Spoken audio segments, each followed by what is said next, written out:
Mas, ternyata maunya pakai klik, biskuit klik ya. Nih,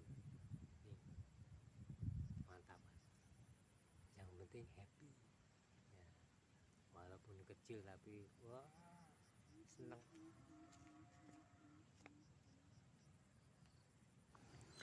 Salam satu hobi, teman-teman pecinta mancing semuanya.